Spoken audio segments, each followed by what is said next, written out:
Iring-iringan kendaraan Rusia terekam bergerak menuju posisi tentara Ukraina. Dalam perjalanannya, kendaraan lapis baja Rusia juga dihantui serangan drone dan artileri. Rekamannya beredar di Telegram pada Selasa, 12 November 2024. Dalam keterangan unggahan disebutkan inilah momen operasi penyerangan angkatan bersenjata Rusia di wilayah Kursk. 1 kolom tank T-72B dan 5 BMP-2 Rusia di bawah tembakan artileri dan drone FPV Ukraina.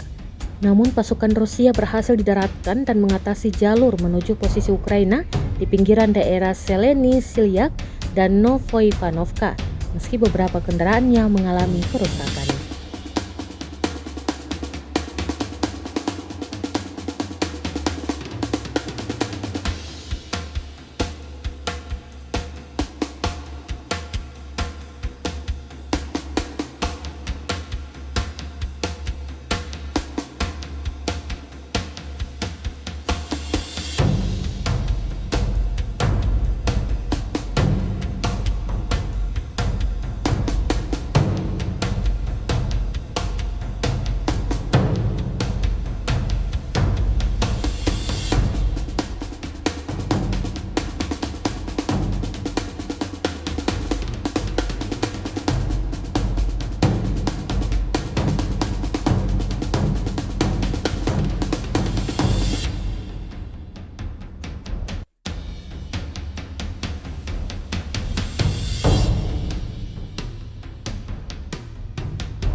Download Tribun X sekarang, menghadirkan lokal menjadi Indonesia.